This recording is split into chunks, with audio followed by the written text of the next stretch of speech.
What is up, everyone? Welcome at the Artist Coaching Podcast. I hope you all are doing well and you had a great day. How are you, Jobke? Good. Okay. Jobke. What about you, Ralph?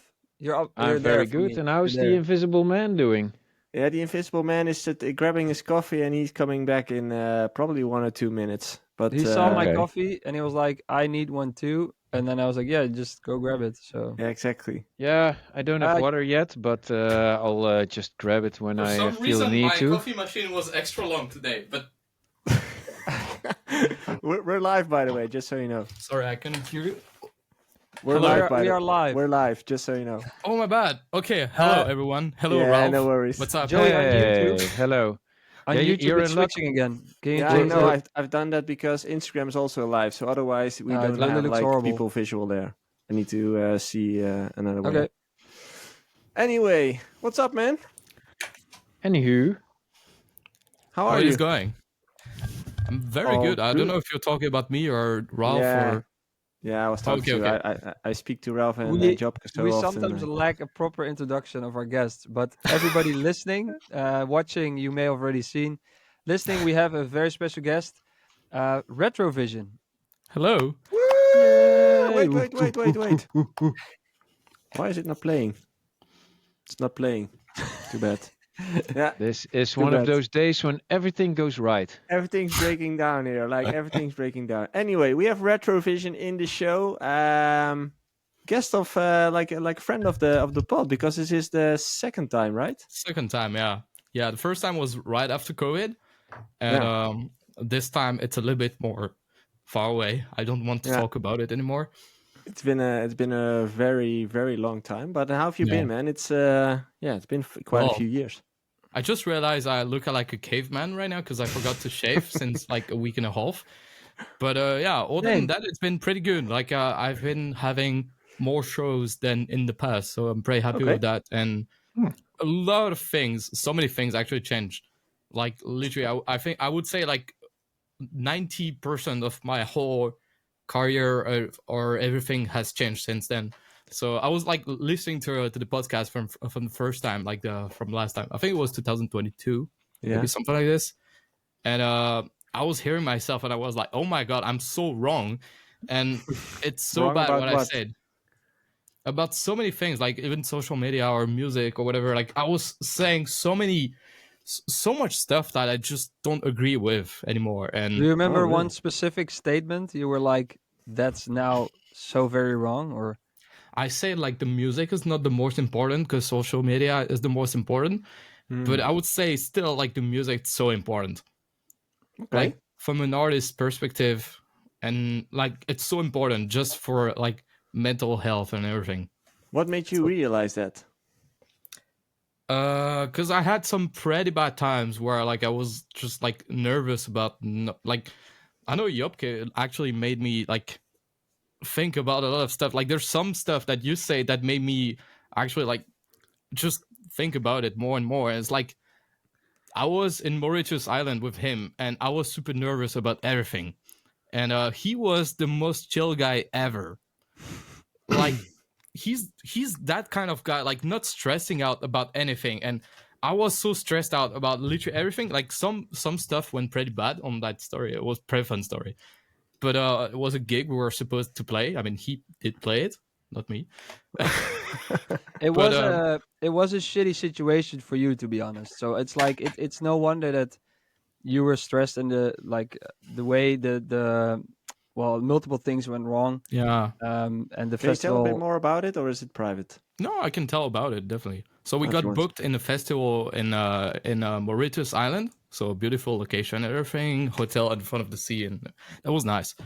And basically he got paid and I didn't get paid. And I got flights to go there, so I went there. And basically there were my agency. We have the same agency. We have the same agent and everything. So they were supposed to receive the money while I was flying there, and that guy sent a fake like receipt of like the bank transfer. Oh wow! and they thought he would be sending the money as they got the money from Hardway. And but yeah, that guy was just lying and everything, and so we got in a situation where I almost got into a fight with the guy, but the guy always had like 3 bodyguards, so yeah. Okay, that's interesting. And Hardway was like a dad to me during those 3 days, because we stayed 3 days, 3 entire days, where we gave them more and more chances to finally pay me. Like even my agency told them you can pay him in cash at the hotel in euros. And so then he can go play in the show, because we're not sure if they were going to pay at some point. And I didn't know what to do. And it was basically like, oh no, you get paid when you land. Oh no, you get paid tomorrow. Oh no, you get paid on the day of the show. Oh no, right before we pick you up. No money, no money, no money, no money. So Nothing. It was like at some point it was just like, hey, it's likely they're not going to pay. It was just a bit sketchy. And my money was luckily transferred like before I already flew there. So yeah, it was no wonder that you were stressed. Did you play eventually? I played, yeah. He played, you played, but you Retrovision, like, did you play it? No, I ended up canceling the show like right when the pickup arrived. So there was a guy picking us up to the festival, and like he was supposed to come with the money. It sounds so weird when you say like, oh yeah, he must be coming with the money right now. Big bag of money. Yeah, big bag. A little bag too, because I paid the flights already, so I was losing money on this gig. Oh, but wow. Yeah, it ended up that my agency eventually paid me directly without even getting the money. So that actually, like, I earned money from the agency themselves, because they literally paid me as a guarantee, but they never got the money back from the promoter or anything. That's really nice, though. It's super nice. It is really nice. They're nice. They're literally the best. Which is your agency? Ace agency. Same. Oh, they did? Yeah. Okay, I need to talk to Yasha then. Hey, you need to do some calls. That was a very shit situation where Oh no, that's really I feel like the organization of the festival really put you on the spot. But I'm happy that Ace also resolved it like that. Oh, that was so nice with it. But they told me I should maybe still have played the show. But I was talking to my agent, which is no longer working at Ace now. And most of the conversation was, there is no way you're playing this. So yeah, that was a pretty shit situation. But at the same time, this dude made me realize, like, oh my God, you don't have to stress about everything in your life. And that made me realize a lot of stuff. And since then, I completely changed my mind. Like I still work a lot, and I still do a ton of stuff like this. But there's so many times where now I can finally get off the social media and get off everything, and just like do something else. Was social media draining you that much? Yeah. Oh, really? Yeah. Like so much. And what was the hard part about it? Was it the pressure, as in the amount that you had to post, or was it the opinions of other people? Or I think it's mostly the pressure. Well, like, as you say, the amount of posts that you have to prepare every time. It's like, it's so much work. Like, at some point, I just want to make music. And sometimes you're just like overwhelmed. Like, there's so many things to think about. Like, oh yeah, I got to make this kind of post, and I got to make it vertical, but also I got to make a carousel now.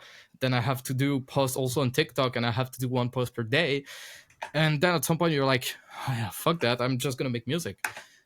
Because eventually that's my main job, is to make music, not make social media. So and I got somewhat... How does that impact your life, or maybe your artist career?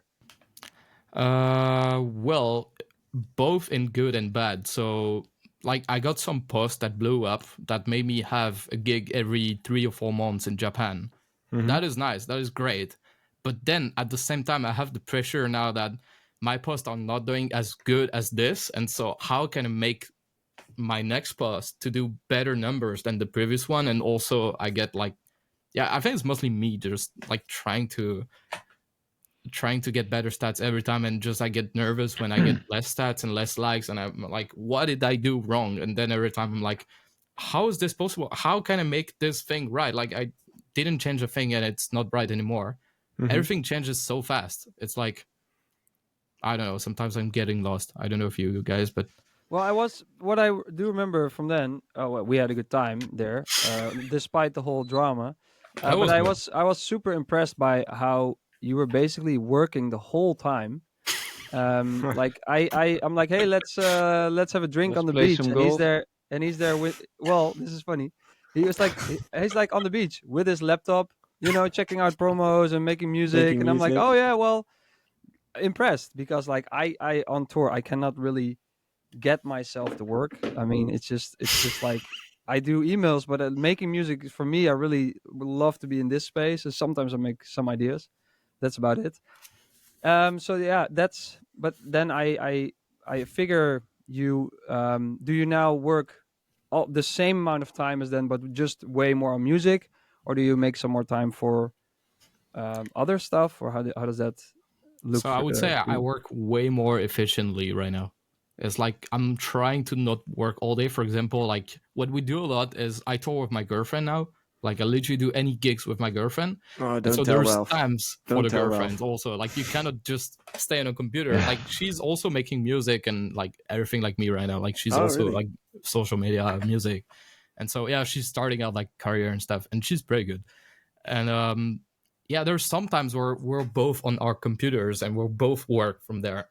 Like we usually try to go to like to coffee place or something like this. So what we usually like to do is like, for example, I'm playing in Tokyo, and then we'll stay just a few more days. We'll get a hotel, and then we'll just go to coffee places and just work from like remote work, and that is cool. But at the same time, when we're visiting some places and stuff, I don't work. I don't take my laptop with me. I just like visit the place, and or like if we have a drink or something like this, I'm not going to talk the whole time about, oh yeah, have you seen this gig? Okay, we got this thing, and oh yeah, maybe I should change my set. What if I did?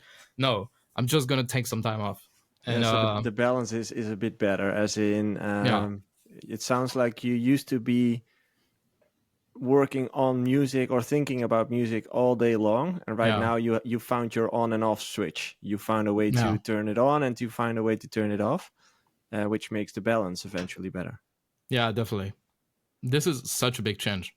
Like sometimes just like turning off and don't think about it. So good. Yeah, and how did you like? Do you have any idea how you find that button? I have no idea. Honestly, sometimes I'm still feeling guilty. Like I'm telling her all the time, like whenever I'm not working for too long, like for too long is probably 3 days. I'm already feeling guilty for like not work on music or anything. I feel like I'm wasting time sometimes. So I don't know. Sometimes just like you just do something that is way too distracting that you don't think about it. I think Yeah, well, sports is a great thing. yeah, I think wasting time, as you mentioned, picturing it as wasting is not necessarily beneficial. Like I would quicker say, like you need that time to refuel your like Yeah, creativeness as well, because you can't be creative all day long. So you need to have time off, which is workout, which is time with your girlfriend, which is time with your friends.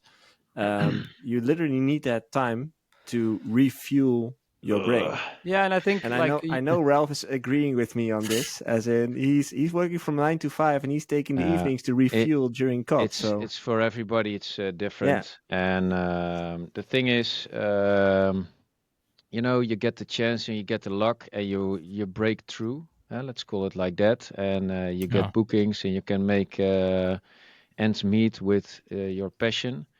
Think that's a great gift and a big privilege, and it's something you really have to work for and keep working for. You always need to improve. That's always the big pressure. yeah, What you were telling me, hey, you go viral in Japan, and you want to uphold that, and that yeah. means you have to do not the same but even better. So basically, what the job always demands of you is not that you do the same, but you have to do better. And that's quite a big pressure to It is.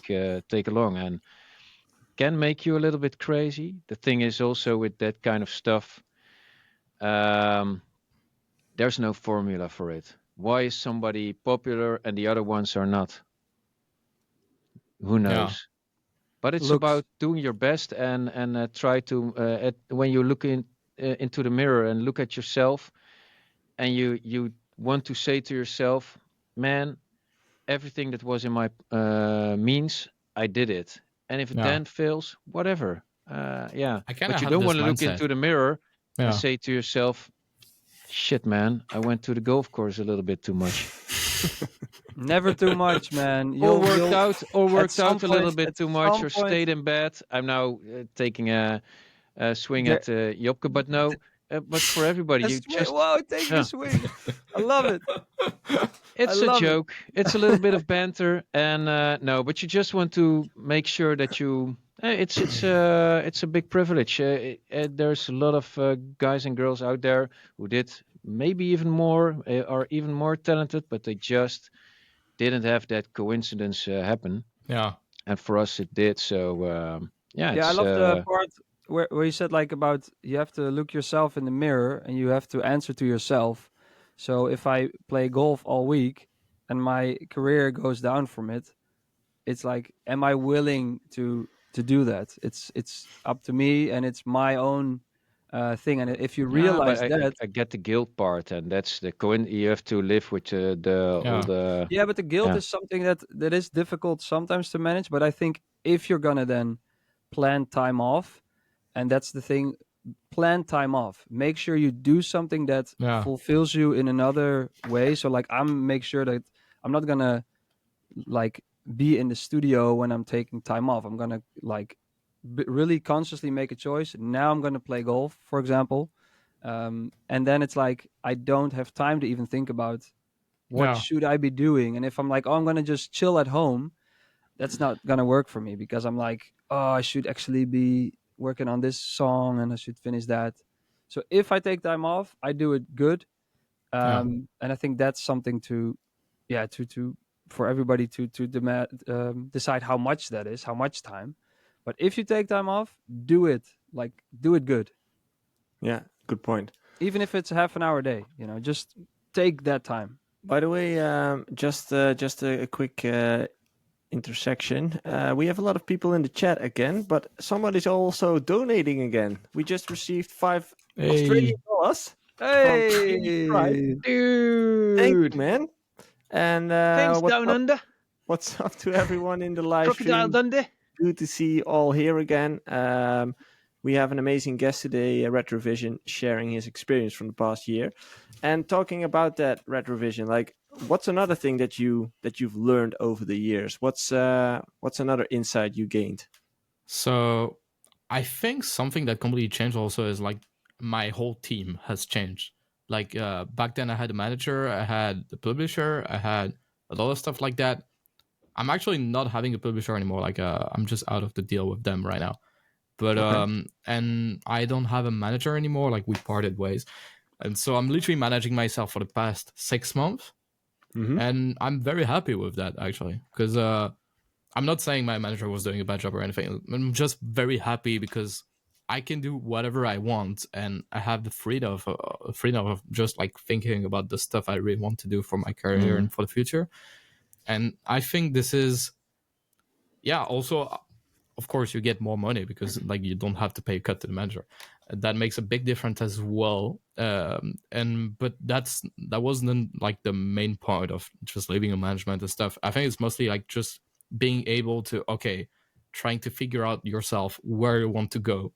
And so it's a lot of more brainstorming, but at the same time you get to like know more about like what kind of songs do you want to put out and stuff, and it's also faster to And what about the workload? As in, I can imagine a lot more work comes your way, and is there for you to deal with? Like, is that doable? Or honestly, I do it for like 6 months. It's already great. Like I feel like it's not too much work for me. Like it's just like contracts. Yeah, you have to read the contracts and stuff. But now we have ChatGPT that can read most contracts. I just drag and drop the contract into ChatGPT and it's telling me like, yeah, look at this, look at that, look at this, look at that. And if I ever have, tool. Yeah, it is. If I ever have like a big contract, like a big important things, not just a single song. Like whenever I'm releasing song, like I always put the contract in ChatGPT and check out quickly. But usually I do release songs on the same labels that I already done releases in the past. So it's usually all right, usually the same. But if I have a bigger one, usually I get like a lawyer or something like this, and I know someone. What I think is important with contracts is that you, at moment of signing, understand everything that's in the contract, and that's the most difficult part because they make it very complicated on purpose. But you can also ask ChatGPT, "Hey, this is the contract. Can you translate it for me into like very simple terms? Every point of the contract." Or just take the points that you don't understand. This is so good. It's super especially helpful. American contracts can be really bitch with the mechanical rights and all. But I actually really like what you're saying. It's really important to know what has to be done around you as an artist, because at some point you just roll into this and you get told like you need a manager, an agent, blah blah blah blah blah. So you get all these people on board on the back of the success, but then a lot of people forget you have to learn yourself. Like, how can you ever say about somebody he or she's doing a good job when you don't know what the job actually entails? So now you're doing everything yourself. You might know now, this is what I really need from a manager, because you now know I lack these skills. I need such skills. I need a network over here or over there. And actually it tells you a lot about you, but that you have to learn, you have to make that experience count. If you just take the backseat the whole times, you're missing out on stuff. So it's I actually definitely great. think so. Also, like, I think the manager kind of job has changed so much in the past 5 years. It's like back then you had a manager to get your music signed to a label. Now I feel like labels tend to like just talk to artists directly. Like you get those A&Rs, like they just go on WhatsApp with the artist and you just like talk with them. Like it's so much simpler and so much faster. The world and is I feel changing. Definitely. And I feel like today, if you had a manager, it's better to have like a social media manager, like a marketing social media manager, rather than just having a manager. Perhaps someone to help, or like merchandising, marketing, or artist like coach. branding. Someone creative in your team that helps think with social media ideas and stuff. Like a brainstorm maybe partner. more valuable. But it's what you were also telling when you started out, that you said social media is more important than music. Well, basically, that's not even wrong. But big part of for us social media, a big part of social media is the music, and it's how we present it and what we want to tell in that small video of, let's say, 22 seconds. What are we gonna tell? With music and images at the same time. For us, that is social media, nothing more, nothing less. And I think it's great to have people around you that you can talk to. Now, also your girlfriend is experiencing what it is to go online and be exposed. Let's call it that. Sounds a little bit only fancy, but this is OnlyFans or DJ. No, but it's being exposed. It's quite hard to being public. Have a public image. It's always this is something a bit difficult sometimes, because like as we're touring together, like it's hard to get the artist image and at the same time she's filming me on stage. And it's hard sometimes because people recognize her and stuff. Like she's not famous or anything, but like sometimes when we go to places where there's a lot of fans and then she get recognized on stage and people are just like, I don't know, people might make fun of her because she's filming, but most of the time they don't. But the question is, does that matter? As in, eventually she's just loving you and I actually like the story. It's actually a story there, and it makes it even more interesting. That could make for me real. That could be a great TikTok. Why I never thought about this? Oh my god! Like, I also the page about the guys have to film the influencer girlfriends. The guys from TikTok or something. Guys on Instagram or something. That's something like that. I don't know. I liked it also during your ADE show, the More Bass, More Good show, where I also played. It was like you're there the whole night, working your ass off, running around, doing the production. Your girlfriend's there as well, both of you. That for me is really cool to see, and I think for the crowd as well. And I think that is something that is very unique. All the Friends events that I played, this was you were by far the most evolved. Thank you, and thank you for joining. Thank you for playing. You played an amazing set, and we all loved it. Yeah, It was I so love good. playing there. I love We playing there. we but heard your entrance was great. Yeah, Yeah, I've seen it. I've seen it. Yeah. Yeah. The entrance was supposed to be a great one. I'm gonna try to do something like way more original this year, like way more original. I'm working on some stuff, but we're actually going to. I'm actually announcing it here because we didn't announce anything yet. But we're gonna do the same, like literally the same place, the same day, the same Cool. time. So it's during an Oh, afternoon. nice. It's not even an evening party. It's like from 2 p.m. Oh, it's until day 8. drinking. That's my favorite. It's so good because you can just go during the afternoon, and then after that you can have Exactly. dinner. Exactly. Just Exactly. go to It bed is. at Go 9. to bed Like, why? early. Oh Yeah, yeah. go to bed at Hey. 9. Like, why would I stay up late? Exactly, it's so good. Like last year, that's what we done. Like we did the mobile smoke party, and we were so exhausted. After we were happy, we could just have like a pizza. We went to pizza place, and then we went back to the hotel at like 10 p.m. I was in my bed, pretty much. Maybe You should- 11. You should use this in like the marketing, like some TikToks, like why stay up late Yeah. when you can be in bed Or early. during the afternoon. Yeah. Exactly. And I'm just wondering here, but what are your thoughts on self-releasing? I've done that so much. Actually, I created my own. I mean, yeah, everybody has done. That's a clip right there. Yeah. Sorry, Yeah. sorry, no. Mathieu. It's like we have a stupid inside joke. Self-releasing. You can also think that means something else. Jerking and every off. time we mention I self-releasing, don't understand, Jay. Can you please explain? Elaborate. So when a guy, Or girl? Anyway, what are your thoughts on self-releasing? Just on a serious note. I do it all the time now. I basically do half of my releases as a self-release, and sorry, and yeah, I literally created my own label to do so. So basically, we created this a year and 2 months ago, something like this. I had a label back then, but it was actually a sub-label from some other label. Mhm. But then we decided to let's just create our own thing. It's not going to be like a regular label or anything. We're just going to take whatever contract we can find from other labels, or we're going to try to just make it better. And we're going to try to just sign few artists. We don't sign the artists, we just sign the songs. We'll never sign any artists exclusively or whatever. And we try to create parties all around the club and book them. So we're not, and we're trying to be the nicest guys business wise. Like we're not going to rip off anyone, and we literally had our terms. That's our first Insta post. It's basically like artists are getting, I think, 67.4% royalties. Why so specific? So it's I can't remember why is it so specific. Let me just pull up the Instagram Post, yeah, post. that's quite a Yeah. big chunk.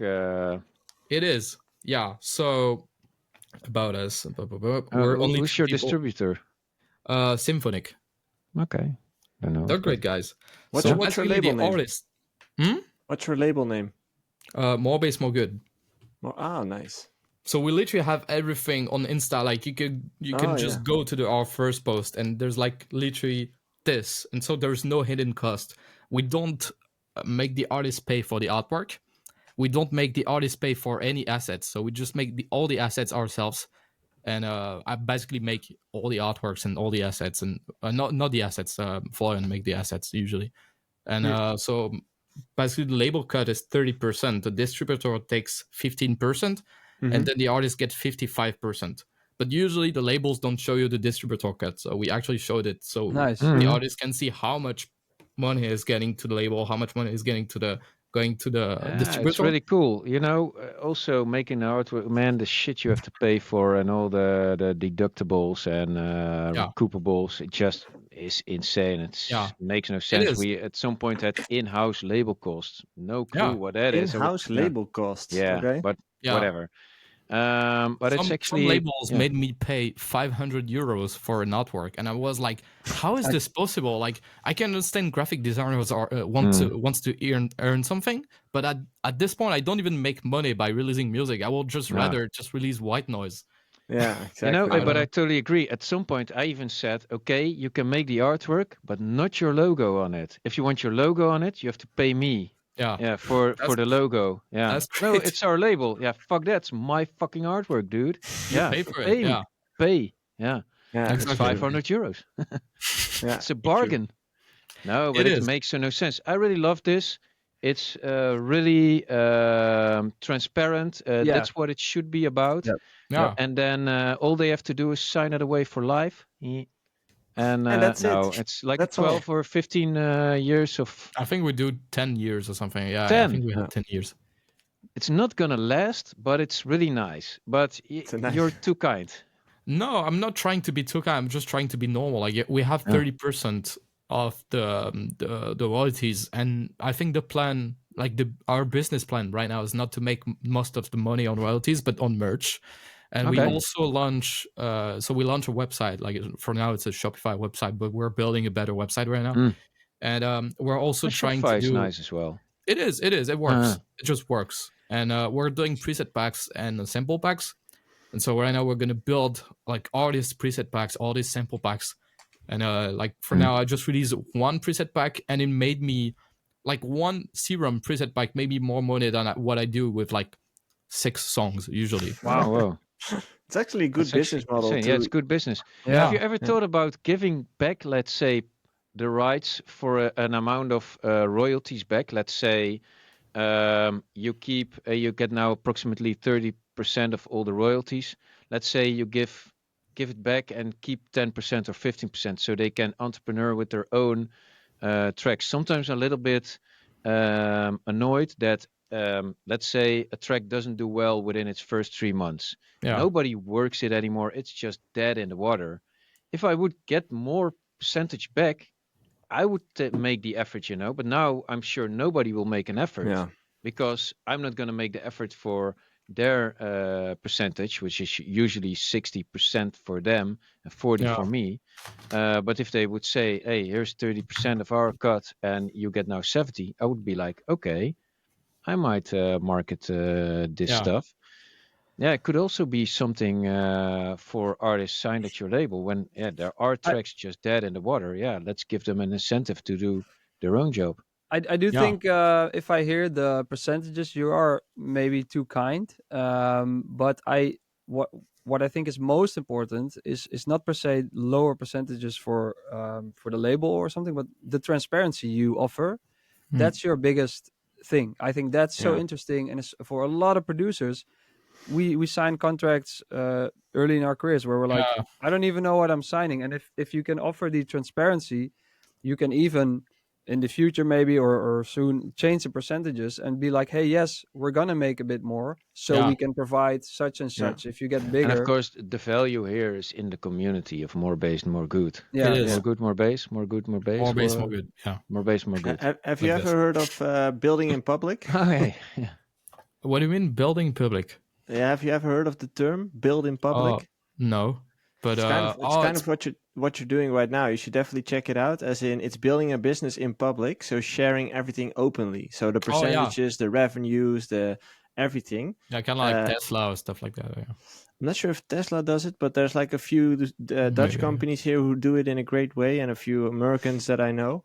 But it's all about sharing all the statistics and data out there, so people know why they're paying and what they're paying for and what they're receiving and all that stuff. But it's an interesting thing. But I think in general, if people like that, it's always the thing when people make a lot of money and you see it in interviews where they interview some politician or artist and it's about how much money they make. And the people get all like, yeah, well, it's disclosed in our... And that makes it awkward. If the guy would just say, yes, I make this much money because this is what I add to that festival. And you can... You're just fine whatever. with it. Yeah. Yeah, exactly. People are like, hey, man, that guy's transparent. And I would love to make that kind of money. Yeah. Good on him. So I think that transparency is... I think it's the same thing where like people are saying like, oh yeah, David Guetta makes $1 million when he gets booked somewhere. And you're like, dude, he sells so many tickets that you can't even imagine how many tickets he's gonna sell. Like he's gonna just like make everything sold out, and there's value to it. I loved his response in an interview. He was like, "Yeah, it says that you are worth 300 million or you make this much a year," and he's like, "Well, I don't know, so that must be a good sign if you don't know." It's like so good. Then with his accent. With his accent, amazing. Yeah, I don't know. Anyway, guys, it's we're halfway through the episode, and we have a bunch of questions waiting for us in the community. By the way, if you're not aware of the artist coaching community yet, make sure to go to the Discord link in the description. There's a Discord community where over 600 artists are talking with each other, like giving feedback on music, leaving questions for the podcast, all those type of things every single week. So make sure to join so you can send your questions too. So let's go over to the community questions. Community questions. Oh, that was so loud. That was a smooth one, huh? By the way, what do you think of the jingle? It is great. It's just very loud in my ears. Yeah, it's very loud in our ears as well. It was on 50%. Like it wasn't even full volume. Make it 30. I hear now this. My mastering's pretty loud. Yeah. Okay, let's go to the first question, which is a very long one, to be honest. Okay, next one. Yeah, I'll read that myself first to see if I can make it shorter. Let's go to the next one. From Die Geile aus Hamburg, from Jenny. What were you guys' first cars? As a beginning DJ and student, the income is still quite low, but a Lamborghini. No, I'm joking. but a car is needed to be flexible enough for gigs. Would be interesting to know if you had one in your student and beginning DJ time and which one it was. I had. Go ahead. No, go. I wanted to say I will let you start. Oh, Volvo 850. It cost me 1,000 euros of my hard-earned cash. This was before I made real money DJing, and that actually lasted me long, even when I made money DJing. But 1,000 euros, and there's a lot of cars for around 1,000 euros that are quite shitty, but solid enough to get you around. So that's a great one. Volvo in general. A Volvo for 1,000 euros is a great deal usually. It's a good deal. Yeah. What about you? For sure. What about you, Retrovision? I had a Volkswagen Polo for exactly phase 1. To be specific. Phase 1 of your artist career. I had like front doors and back doors couldn't open. It had a bug where like sometimes it could open, but like most of the time it just didn't. And I remember buying a subwoofer, like a huge 12 inches subwoofer for like 15 euros, something like this. Then that guy didn't even know if it worked. I plugged it in and it was like, okay, I can blast music now. And I was working at McDonald's and I was using this car to go to McDonald's and go back home, basically. And I remember I couldn't pay it myself, so my parents paid it for me, and then I had to give them back the money with what I was earning with McDonald's. Oh, yeah. Nice. And I remember going to my first ski trip with it ever. Because I didn't have snow tires. I didn't have anything on my wheels to like go on snow. Yeah. And it was snowing so hard. I was shitting myself. I was driving and shitting myself. But I managed to go to do a bunch of stuff with that car. And then I sold it at some point. But that was my first car. Nice. And you, Ralph? Yeah, started out, the first bookings was in a blue Seat Ibiza. I had one, actually. I had a Seat Ibiza. I loved that car. It was a good one. It wasn't too old. Bought it for 3,500 euros. And lasted quite some time. Well, actually, I then think year and a half later bought my first BMW, the 1 Series. And then, I had to drive diesel at some point. So I traded that in for a 3 Series diesel. And then, man, I had a lot of cars. Yeah. For me, I think the early days, I was driving a Twingo, Renault Twingo. Do you even fit in a Twingo? Do you have one with the first generation Twingos were pretty large, actually. Like with an open roof, and then you put your. They are so much larger than you think. Like exactly. A friend of mine had one. I moved places in a Twingo. It is giant. Yeah, it's insane. But the new ones are pretty small. But the older ones are pretty decent. It cost me $500, to be honest. Oh wow! Yeah, but I had the most expensive first car. I'm surprised. Mine cost like 4,000 or something. Oh wow, dude! I think during my student time, I was driving a Peugeot 307. I think that cost me around 3,500. My mom had one also. Yeah, that was a decent car as well. During my student time, I drove a Scania. You know it? Oh yeah. Scania? Yeah, it was a big bus with a driver, and we had loads of people in there. It was always very noisy. I would just drove Yeah. the bus, Oh, yeah, man. I was like, Like an OV card. Yeah, Ralph, yeah, it was for free. I sent you guys in the chat a video, and if you're in the YouTube chat, Google Peter Valley Lamborghini. You get exactly what Ralph meant. It's the best, one of my Ah. favorite videos. what do you Roof. guys currently drive actually? I drive a Link & Co. Oh, really? Yeah. It's like the $500 car, right? Like you pay 500 per that's month. what it something. started with. Yeah, by now it's $650 a month. Oh, but you can wow. also Damn, buy dude. it. But you can Damn. also buy it. So it depends on Okay. what you do. But yeah, that's the one. I drive a Volkswagen Tiguan Allspace. So Family car. yeah, but I'm very happy. It's a great car. That's car. It looks amazing. It has a lot of space Yeah. for my kids, so That's it's nice. I love it. I drive the BMW i5. I have it for a week Oh. now. Is that electric? No, Yeah. right? I Well, love it. oh, okay. It's a nice car. I had the i4, but it was just too small for me and the family and the kids. Yeah. There's a little hint to my wife: take your car. But no, Take your own. I had to do the upgrade. Electric Okay. is so good. Yeah, it drives I love it. crazily good. Love it too. I drive a Tesla Model 3. Oh, And, you used to oh, have nice, it. yeah. I love that car. Yeah. It's so good. Yeah, I used to have a standard range, like the normal one, and then I upgraded to like a long range one. So much better. And it's Yeah. so good. Like I charge it for so cheap at home because we have quite cheap electricity. And then it's like it costs me like, I don't know, 5 times cheaper than a gas car. Yeah, that's insane. Because insurance is quite a lot right now. I think I pay like 120 for the insurance. I got like literally everything on it, but still quite okay. Guys, we have a Yeah. question from our main man Josh, who has been touring in Asia last week. Question for Ralph and Jay, but Retrovision can answer as well. Do you ever hire a local VJ for important shows?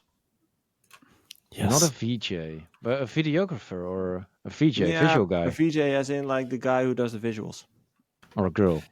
or girl. No, I would either use the ones provided by the Yeah. festival. They usually are on big shows, are very good. And Yeah. if I want to hire someone, I would bring someone I've already worked with in the past, like someone I know.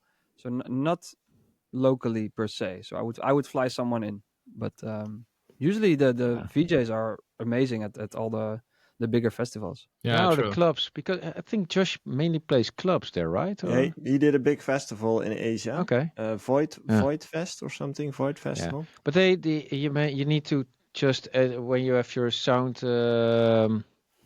check, talk to the guys at the front of house and or girls and the people, and make sure. I mean, they know what they do. They get these requests. You actually need to advance that kind of stuff, and you can I do a think lot.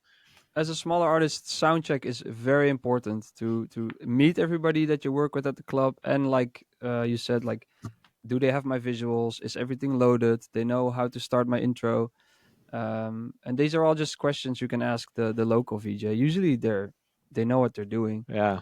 So Yeah. even when I play in China and you go into a club and the VJ doesn't speak English, I have someone translate, and we, or we just I make some gestures and he gets what VJs I mean. are usually very good in China, actually. Yeah? Like they're usually very, very good in China because they have like super complex setup. Yeah. I found the worst ones in France, honestly. Like technical teams, I almost got into a fight with a VJ in France last time I played the You festival. fight a lot during gigs. No. Yeah. I say I almost got in fight, but like I just like started being a little bit angry because that guy just didn't even have Resolve on his computer, and he was trying to play my visuals, and there was like 2 frames per second or something like this. Okay. And when he was supposed to play the intro during the show, he just played a random picture. A Nice. random Just picture, a yeah. holiday picture Yeah. of him, like. Yeah. You know what's Yeah. annoying is that not everybody knows this, but you're getting all the shit when something doesn't look right. But Yeah. there's only so much you can control. It's also up to the promoter. Together you make a good party. And but what if one of the two, the DJ plays shit or the promoter doesn't deliver on all the shit that needs to be done? Then usually the face that's out there, and that's usually the DJ, will get Yeah. a lot of shit for it. So you have Yeah, to be definitely. on your case and talk to people and uphold them to deliver the quality that you want or what is fair. Yeah. Yeah. Yeah, True. also with the sound, sometimes it's too not loud enough, and then they always the people in the front start like, "Hey, turn it up, man, turn it up," angry at me. Your gain is already like this. Yeah, Yeah. yeah, that's the thing. That's I saw James Hype talk about this. Like when he arrives somewhere and the DJ Yeah. before him is playing in the red, he's not gonna turn it back because Yeah. then the master volume will go down and they have to put it back Yeah, they in have to correct with it the at the front limiter. of Yeah, house. so it's Yeah. like if you do that at the beginning.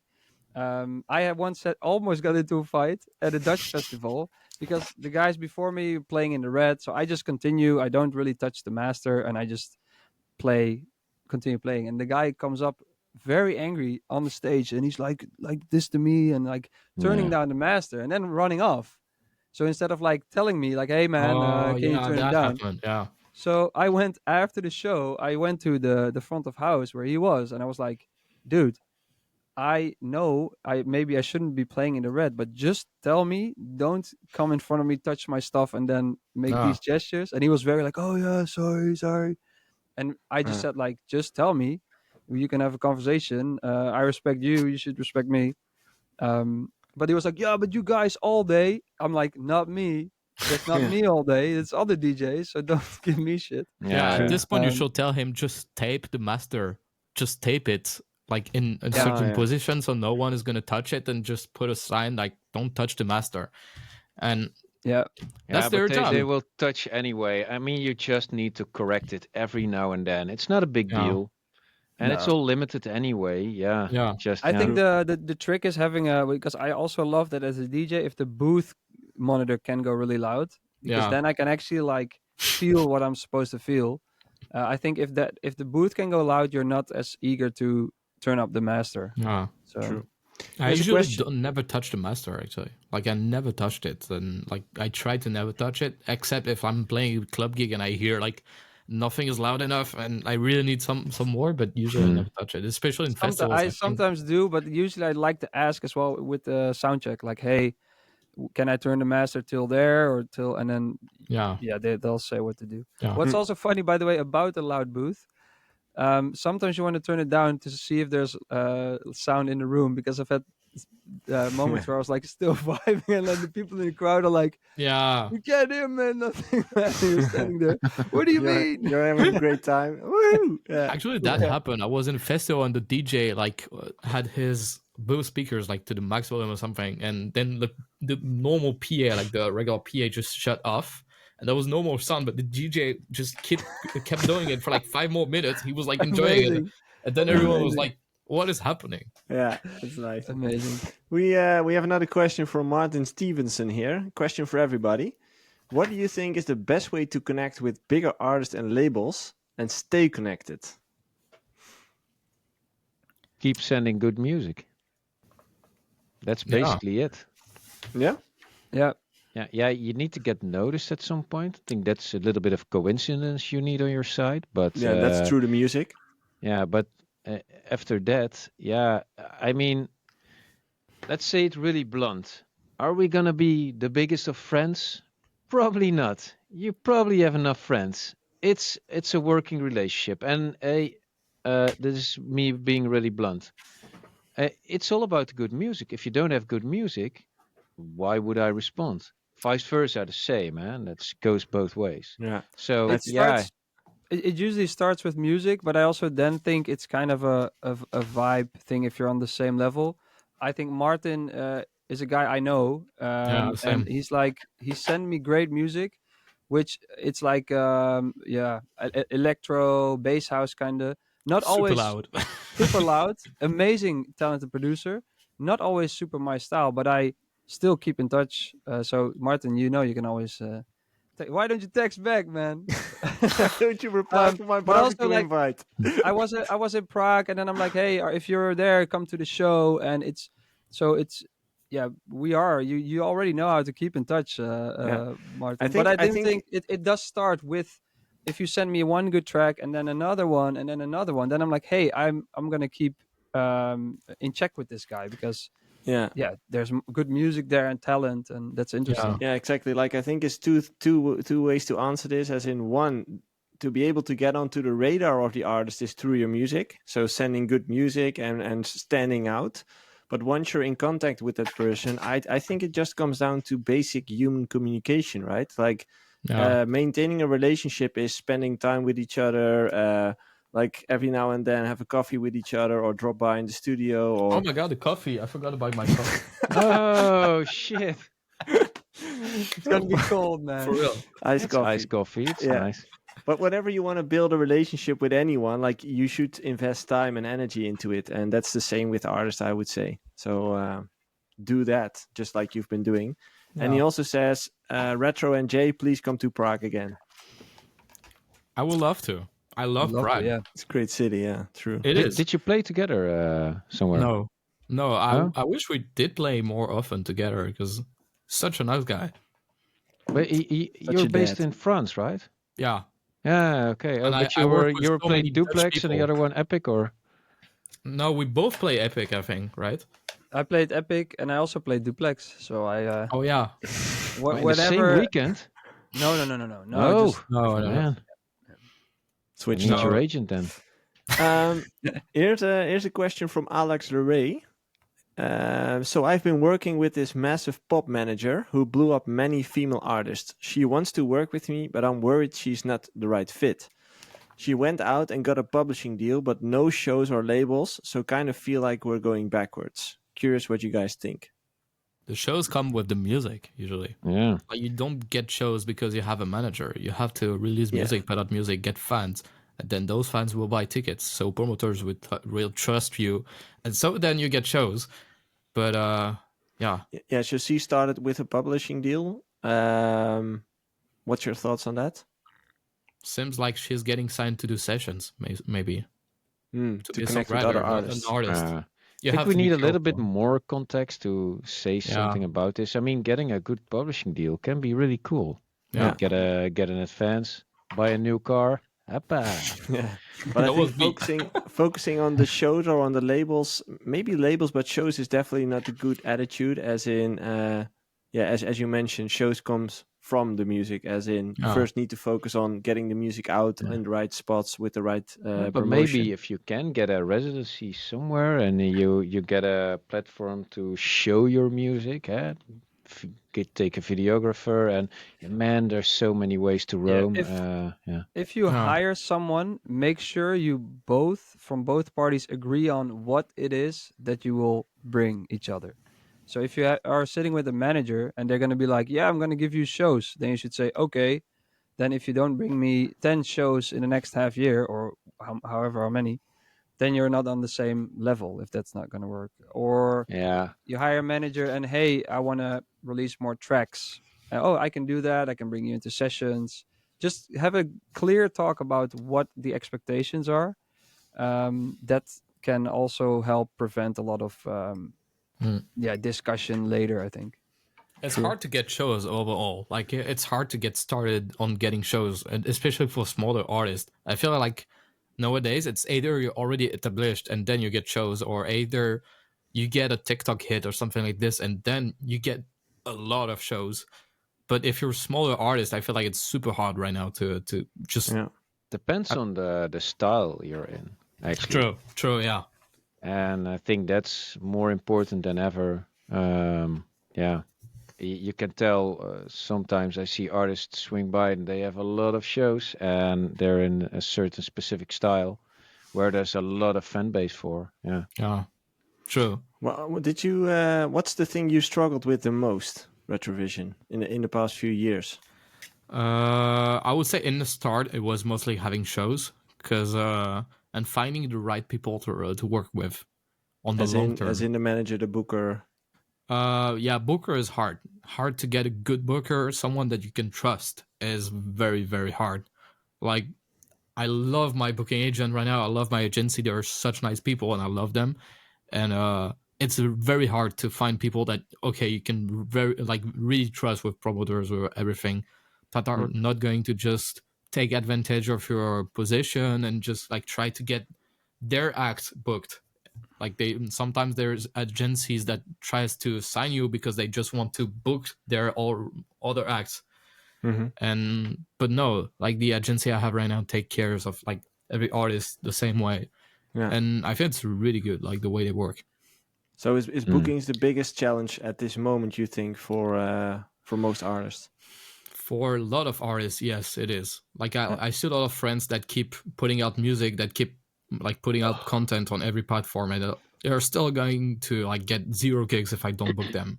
Not because they make bad music or anything, not because they don't have a fan base, because there's fans showing up whenever we make a party. And so yeah, I think it's mostly just like getting a booking agent is very hard. And also getting a US visa.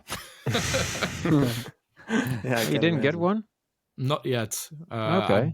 I'm in that circle where I need like a good US agent in order to apply for the visa. You need one. Yeah, they need to make sure that Americans also gonna earn something of it. Yeah. And Yeah, you really need a US agent, or else slim chances.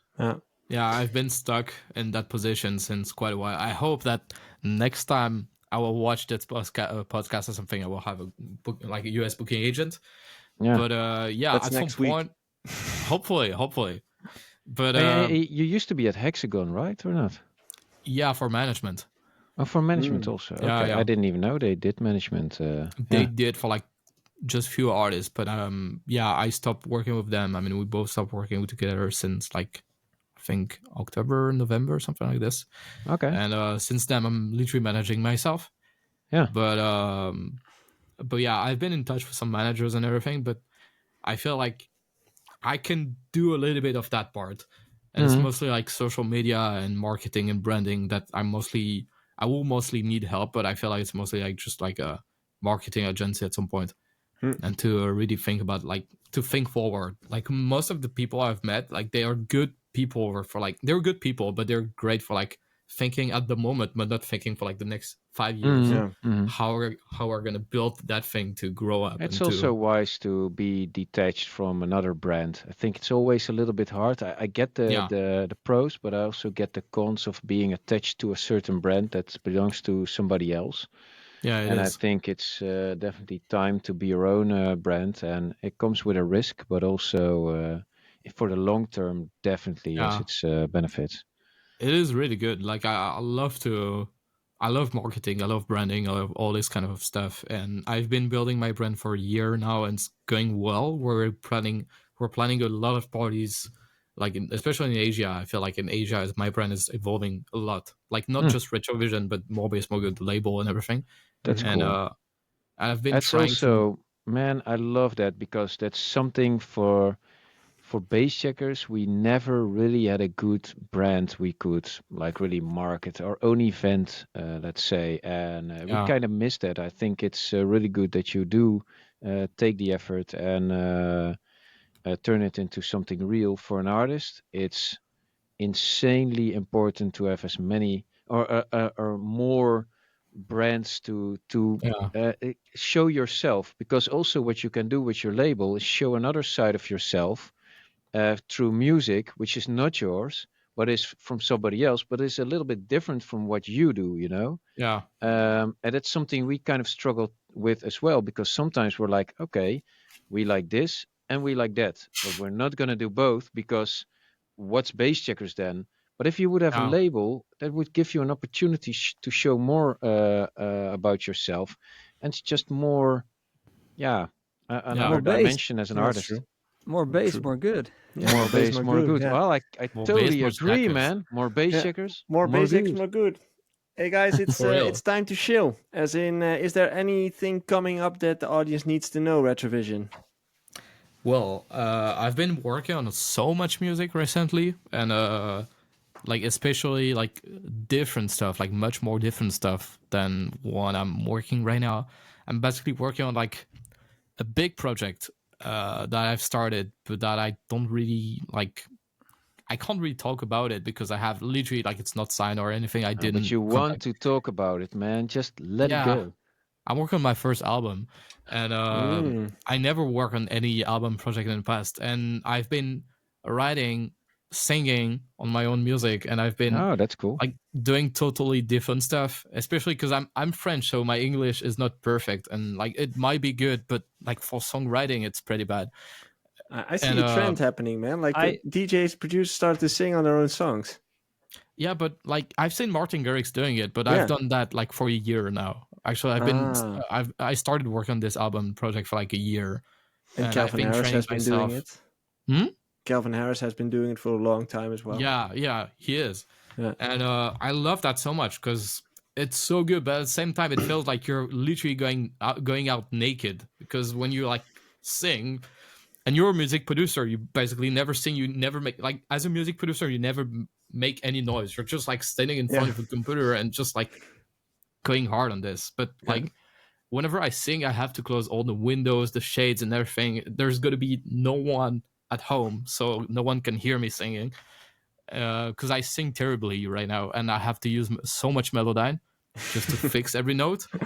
I mean, I can sing a little bit better now than like 6 months ago. I'm gonna take some courses, I think. You definitely need the courses. Yeah.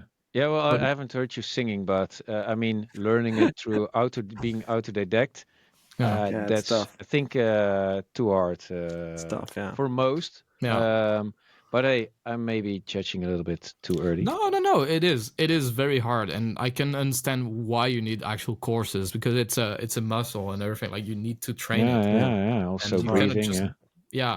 It's so much. Also, like singing techniques and everything. It's so much different than just like, I'm gonna try to sing to something. No. Thank God for Autotune and Melodyne, man. Oh yeah, true. Melodyne is so good. I didn't expect it to be. What about you, Ralph? Anything to shill? Yeah, we have a lot to shill, but today is Retrovision's day, so I'm not going to shill anything. Okay, that's nice of you. What about you, Jay? We have to talk about the video you just pulled up about you ringing the doorbell. I was laughing my ass off. That was a great vid. I loved it. Yeah, I haven't seen it. Oh yeah. Well, I definitely have something to shill. Yeah. My new track Chopsticks will be out this Friday, so go ahead and pre-save. That video is about chopsticks, right? Yeah. It's one of those stupid videos that I'm standing outside with Mike Cervello here, and then I thought, hey, that's actually funny if I use the footage from the Ring doorbell camera, and then I made it within 20 seconds, and then it's fun. Yeah. Definitely. I'm happy you liked it. Okay. Cool. I'm also dropping a track on Friday. Actually, I'm dropping a track on Hardway. I forgot. What's it called?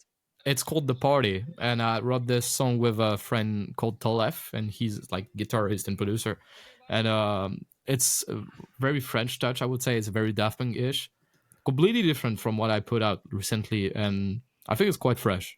Like it's much more chill than what I used to put out in the last month.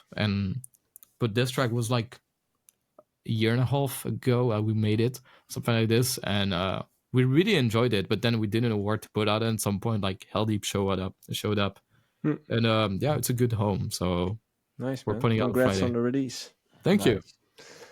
That's it for now. Thanks, man, for taking the time Thank you for talk with us for roughly an hour. Thanks for everyone listening. Don't forget to share this podcast with your friends, family, house pets, anything.